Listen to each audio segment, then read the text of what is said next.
औज़ुबिल्लाहि मिनश्शैतानिर्रजीम बिस्मिल्लाहिर्रहमानिर्रहीम। आज बात करेंगे मोबाइल नंबर एक्सेल में फीड करते हुए कैसे कस्टम वैलिडेशन को यूज करके हम डेटा जो है वो नीट एंड क्लीन इंटर कर सकते हैं। इसके लिए तीन कंडीशनें हैं। मोबाइल नंबर की जो लेंथ हो वो 10 डिजिट का हो।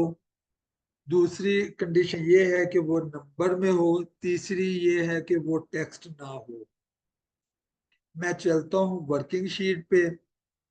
वर्किंग शीट में ये एक रॉ डाटा लिया हुआ है जहाँ पे मोबाइल नंबरों की किसी की लेंथ कम है, किसी की लेंथ ज्यादा है, किसी के साथ जीरो ऐड है, किसी के साथ जीरो ऐड नहीं।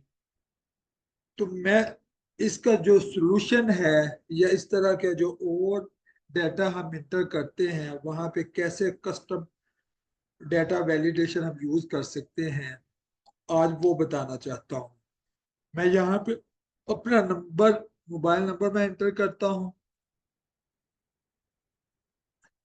ये मेरा मोबाइल नंबर है। इसमें क्या कंडीशनें हैं? पहली कंडीशन ये है कि इसकी लेंथ जो है वो 10 हो। दूसरी कंडीशन ये है कि ये नंबर हो। तीसरी कंडीशन ये है कि ये टेक्स्ट ना हो। मैं ये तीनों फार्मूले यहाँ पे आपको बताऊंगा, फिर इनको इकट्ठा करके हम कस्टम फॉर्मेटिंग करेंगे। मैं यहाँ पे इक्वल जाता हूँ, लेंथ लिखता हूँ। किसकी लेंथ? मैं इस सेल की लेंथ लिखता हूँ, एंटर करता हूँ। ये इसकी लेंथ आ गई 10।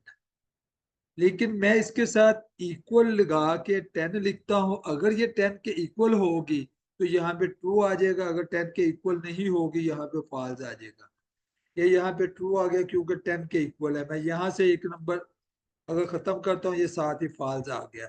मैं यहाँ पे एक नंबर एक्स्ट्रा ऐड कर देता हूँ, ये साथ ही फॉल्स आ गया। मैं जैसे ही इसके 10 नंबर में करूंगा ये उसी वक्त ट्रू आ जाएगा। अब दूसरी कंडीशन मेरी क्या है कि ये नंबर हो। उसके लिए मैं फार्मूला यूज करूंगा, इज नंबर। किसको मैंने चेक करना है? मैंने इसको चेक करना है। ब्रैकेट बंद करेंगे। अगर ये नंबर होगा यहाँ पे ट्रू आ जाएगा, अगर ये नंबर नहीं होगा यहाँ पे फॉल्स आ जाएगा। मैं जैसे ही एंटर प्रेस करता हूँ ये यहाँ पे ट्रू आ गया। सपोज मैं यहाँ पे इसके साथ ए लिख देता हूँ। इससे क्या हुआ? इसकी लेंथ 11 हो गई और नंबर भी नहीं ये रहा। मैं इसकी लेंथ को सपोज यहाँ पे 10 कर देता हूँ। ये ट्रू हो गया लेकिन यहाँ पे ये नंबर नहीं रहा। मैं नंबर दोबारा से ठीक करता हूँ यहाँ पे 243।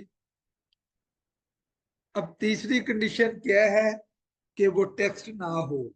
तीसरी कंडीशन के लिए मैं जाता हूँ G2 में। G2 में मैं लिखता हूँ इज टेक्स्ट। क्या ये टेक्स्ट है? पहले ये हम फाइनल करेंगे। इसको मैं सिलेक्ट करूंगा। अगर ये टेक्स्ट होगा ट्रू आ जाएगा, अगर ये टेक्स्ट नहीं होगा यहाँ पे फॉल्स आ जाएगा। ये फॉल्स आ गया। अब क्योंकि हमने टेक्स्ट नहीं लेना, मैं यहाँ पे इसके साथ लिखूंगा नॉट। यहाँ पे ब्रैकेट स्टार्ट करेंगे, यहाँ पे ब्रैकेट एंड करेंगे। अब ये क्या है? ये ट्रू आ गया। यहाँ पे मैं अगर कोई चेंजिंग करता हूँ, यहाँ पे मैं 4 की जगह पे डी लिख देता हूँ। ये लेंथ उसकी 10 रही, ये भी फॉल्स हो गया कि नंबर नहीं रहा। ये भी फॉल्स हो गया कि टेक्स्ट आ गया। ये नॉट टेक्स्ट आना चाहिए था। मैं इसको क्लियर करता हूँ। ये मेरे तीनों कंडीशनें जो है उनके फार्मूले यहाँ पे लग गए। अब मैं इन तीनों फार्मूलों को H2 में कंबाइन करता हूँ एंड फंक्शन के जरिए। मैं जाता हूँ पहले होम टैब के क्लिप बोर्ड का ये जो कॉर्नर पे राइट टोन कॉर्नर पे एरो नजर आ रहा है, इसको मैं क्लिक करता हूँ। यहाँ पे चला जाता हूँ मैं क्लिप बोर्ड में। क्लिप बोर्ड में जाके मैं इस वैल्यू को पहले कंट्रोल सी करके कॉपी करता हूँ या क्लिप बोर्ड में आ गई। एस्केप प्रेस करता हूँ। मैं दूसरी वैल्यू को कंट्रोल, इस फार्मूले को कंट्रोल सी करके कॉपी करता हूँ, एस्केप करता हूँ। तीसरी कंडीशन जो है उसको मैं कंट्रोल सी करके कॉपी करता हूँ।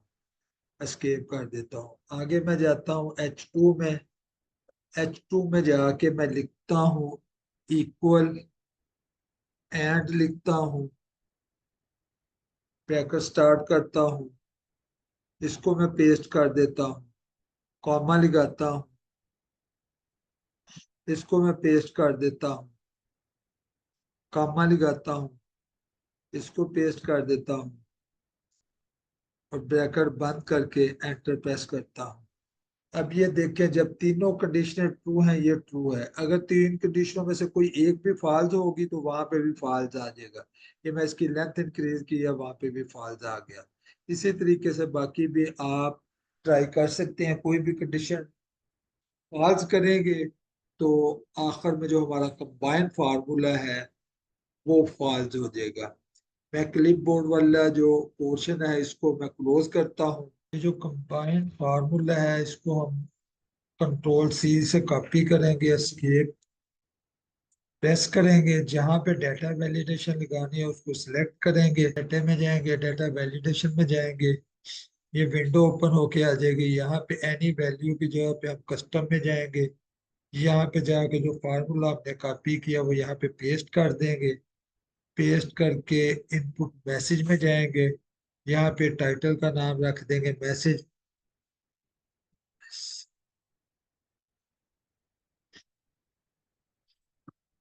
यहाँ पे हम डिस्क्रिप्शन में लिख देंगे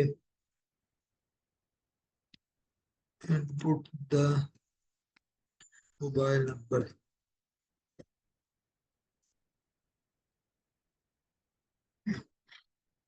के बाद एरर, एरर अलर्ट में जाएंगे, यहाँ पे इस एरो को अगर ओपन करें, वार्निंग है, इंफॉर्मेशन स्टॉप है। लेकिन अगर डेटे को नीट एंड क्लीन लेना है तो हमें इसको स्टॉप पे रखना पड़ेगा। यहाँ पे जाके इसका टाइटल का नाम एरर रख देंगे, यहाँ पे लिख देंगे करेक्ट मोबाइल नंबर। इसको मैं ओके कर दूंगा।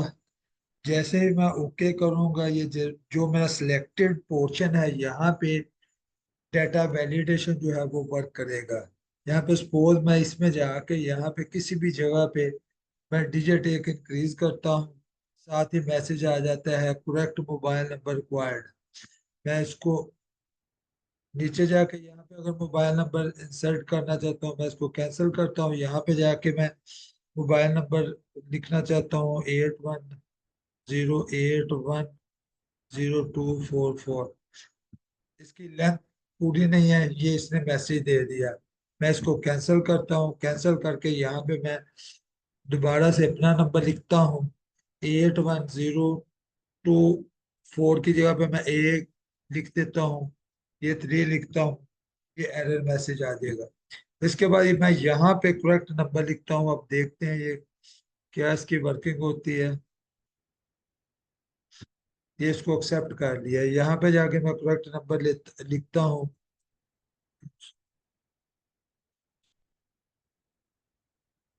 ये इसको भी एक्सेप्ट कर लिया। अब इसको जाके मजीद मैं फॉर्मेटिंग इसकी आपको थोड़ी सी बताना चाहता हूँ। इसको हम डेटे को सिलेक्ट करेंगे, सिलेक्ट करके राइट क्लिक करेंगे, फॉर्मेट सेल में जाएंगे, यहाँ पे हम कस्टम को सिलेक्ट करेंगे। कस्टम को सिलेक्ट करने के बाद यहाँ पे जो जनरल है, जनरल में जाके यहाँ पे जो भी उसका स्टाइल रखना चाहते हैं वो रख देंगे। मैं यहाँ पे 1 2 3 ये कर लेता हूँ, फिर स्पेस छोड़ देता हूँ, फिर 1 2 3 4 कर लेता हूँ, फिर डैश लगाता हूँ 1 2 3। मैं जैसे ही इसको ओके करता हूँ, ये इसका ये वाला फॉर्मेट जो है सारा अप्लाई हो गया। यहाँ से मैं इसको कंट्रोल सी करके यहाँ पे कंट्रोल वी कर देता हूँ। ये थी जी मोबाइल, कैसे हम एक्सेल में इंटर करें कि उसमें एरर ना हो, उसकी लेंथ इक्वल हो, वो नंबर में आए। अगर नंबर के अलावा टेक्स्ट का कोई अल्फाबेट आ जाए तो वो एरर दे दे। मुझे उम्मीद है कि आपको इसकी समझ आ गई होगी। इसकी प्रैक्टिस करें। सब्सक्राइब करें, लाइक करें, शेयर करें। मिलेंगे नए टॉपिक में। उस वक्त तक के लिए इजाजत दीजिए। अस्सलाम वालेकुम।